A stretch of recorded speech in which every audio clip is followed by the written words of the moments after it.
Everyone, मैं doctor Richa आज आपके साथ टॉपिक लेके आई हूँ विभंग या भ्रंश। भ्रंश किसे कहते हैं? जैसे मैंने पिछले वीडियो में बताया था कि हम लोग बहिर्जात बल के बारे में बात कर रहे थे, तो अंतर्जात बल के बारे में बात कर रहे थे। अंतर्जात बल में अगर हम बात करें तो दो तरह से क्रियाएँ होती हैं। एक होती है जो बलन पड़ते हैं यानी संपीड़न होता है, और दूसरे में जो होता है वो होता है खिंचाव। खिंचाव होने पर भ्रंशों का निर्माण होता है। जैसे मैं पिछले वीडियो बताया था, जब आपस में एक दूसरे के समानांतर होते हैं तो बलन पड़ते हैं, जो पिछले वीडियो में बता चुकी हूँ। ठीक है, अब हम बात करें अगर ये बल सामान्य ना होकर विपरीत दिशा में होता है तो यहाँ पर जो है तनाव उत्पन्न होता है। इस तनाव के कारण ही भ्रंशों का निर्माण होता है। ठीक है, यानी हम तनाव होगा किसी चीज़ को, अगर विपरीत दिशा में जाएंगे तो बीच में खिंचाव होता है, और जिस कारण से जो खिंचाव होता है वो क्या कहलाता है? भ्रंश। ठीक है, अब जब इधर उधर खिंचते हैं तो तनाव होता है, तो क्या चट्टानों में जो चट्टानें होती हैं उनमें टूटना फूटने की क्रिया होती है।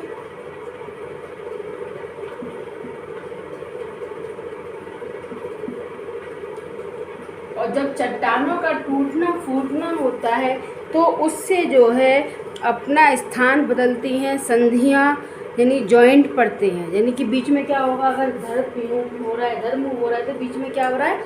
तनाव बढ़ रहा है, खिंचाव हो रहा है, और जो बीच में जो है जॉइंट पड़ रहे हैं यानी कि मोड़ पड़ रहे हैं या संधियाँ पड़ रही हैं या उसमें गैप हो रहा है। एक शब्द मैंने पिछले वीडियो में बताया था संधियों के बारे में।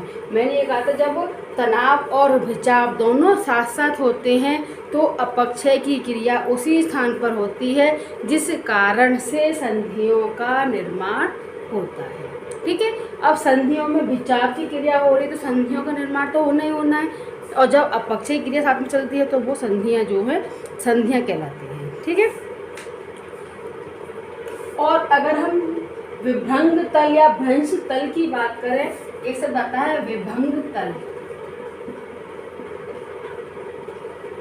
विभंग तल क्या होता है कि जिस तल के सहारे, यानी ये यहाँ पर अगर चट्टान शुरू हो रही है तो जिस तल के सहारे जो खिंचाव की प्रक्रिया होती है या जिस तल के सहारे चट्टानें टूटती हैं, अगर दो शब्द में बोले हैं, जिस तल के सहारे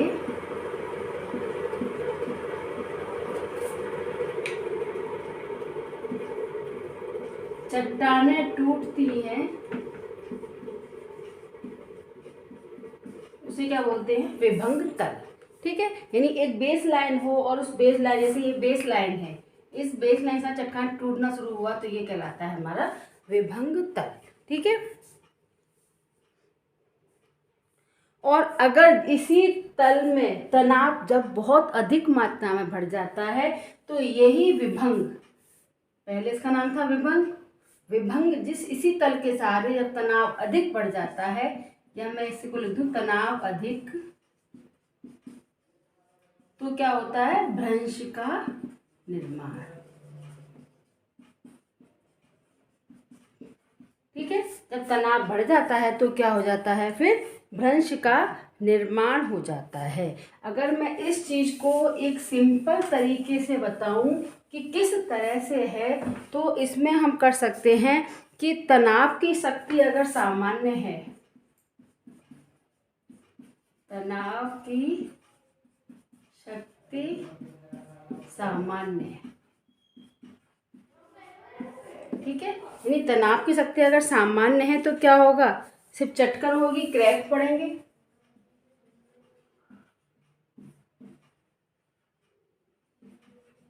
ठीक है, अगर चट्टानों की तनाव की क्रिया थोड़ी प्रबल होगी, इससे तीव्र, ठीक है, शक्ति सामान्य, तनाव की शक्ति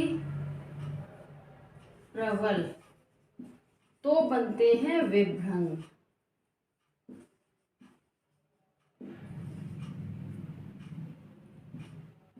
ठीक है, तनाव की शक्ति अगर प्रबल होगी तो क्या बनेंगे? फ्रैक्चर से,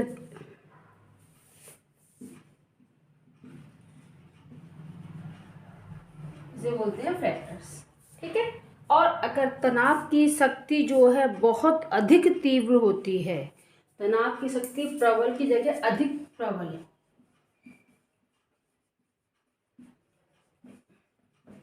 इतनी प्रबल होती है कि चट्टानें अपने स्थान को छोड़कर दूसरी जगह चली जाती हैं, तो वो कहलाता है भ्रंश। यानी चट्टानों में मूवमेंट भी हो जाता है, वो क्रिया कहलाती है भ्रंश की क्रिया।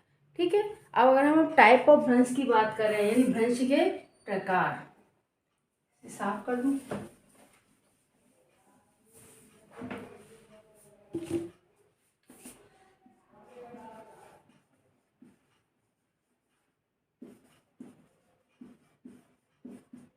Types of fault.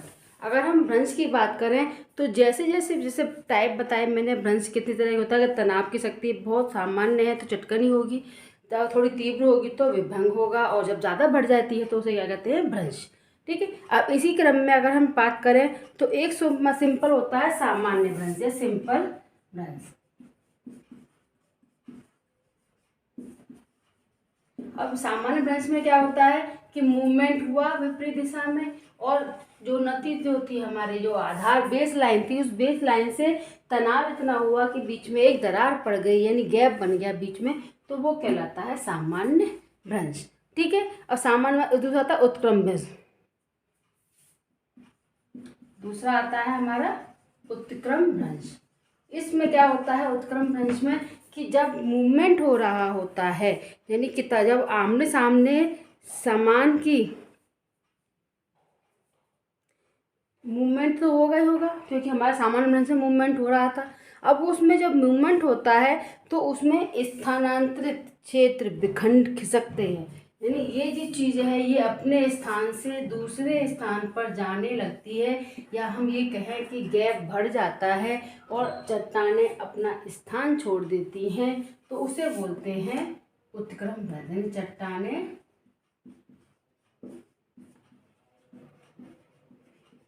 अपना स्थान छोड़ते हैं, तो कहलाता है हमारा उत्क्रम भ्रंश। ठीक है। तीसरा आता है हमारा उत्क्रम भ्रंश के बाद में आता है नत्य लंबी भ्रंश। नत्य लंबी भ्रंश, इसे पार्श्ववर्ती भ्रंश भी कहते हैं। ठीक है। पार्श्ववर्ती यानी कि किनारों पर या स्ट्रिकफोल्ड। इसमें क्या होता है कि जब चट्टानें हैं वो अपने अपने किनारों को छोड़कर आगे की ओर बढ़ती हैं, तो वो कहलाता है हमारा नतलंबी भ्रंश। यानी इसमें दरारें गहरी होती हैं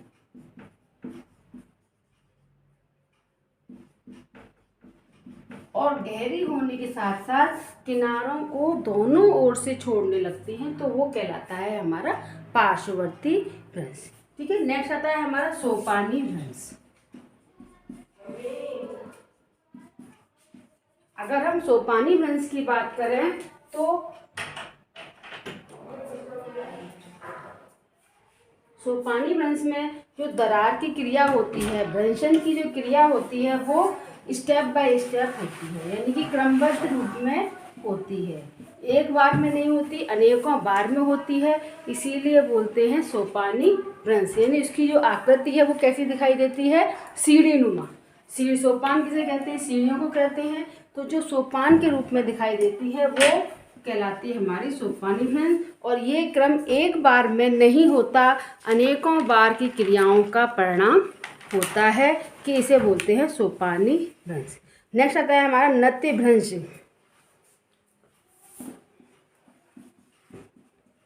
नत्य भ्रंश, इसमें सोपानी क्रिया में तो स्टेप बाय स्टेप 2-3 बार में अगर होती तो 2-3 स्टेप बन जाते, यानी मैं कहूँ कि पहले हमारा इस तरह के था, ये शेप बन जाएगी सोपानी भ्रंश की, कि भ्रंशन हुआ, भ्रंशन होने के बाद में फिर मूवमेंट रुक गया, फिर भ्रंशन हुआ, फिर मूवमेंट रुक गया। तो इस क्रम में जब सोपान जैसे यानी सीढ़ियाँ बन गई, तो ये क्या कहलाता है, सोपानी भ्रंश। नत्य भ्रंश में क्या होता है कि कुछ डिग्री का इसमें गैप हो जाता है, यानी इसमें कुछ डिग्री झुकाव लिए हुए होती है। अब डिग्री झुकाव के मतलब है कि यहाँ तो कोई डिग्री 90 डिग्री पे बना हुआ है, इसमें जो डिग्रियाँ हैं वो कुछ कम हो जाती हैं तो उसे बोलते हैं नतिभ्रंश, यानी कि डिग्री का झुकाव जो है कुछ कम हो जाता है। नेक्स्ट आता है हमारा तिरछे भ्रंश। अब इनमें क्या होता है, तिरछे भ्रंश, नतिभ्रंश, इनमें तो हमने जो अभी पढ़े थे उनमें क्या था कि दोनों ओर से मूवमेंट होता है। इनमें जो है मूवमेंट एक तरफ से होता है तो दूसरी ओर ऐसी चट्टानें लगती हैं जैसे कि वो झुकी हुई सी दिखाई देती हैं, तो इसीलिए इसको बोलते हैं नतिभ्रंश। नेक्स्ट आता है हमारा अधिक्षेप भ्रंश।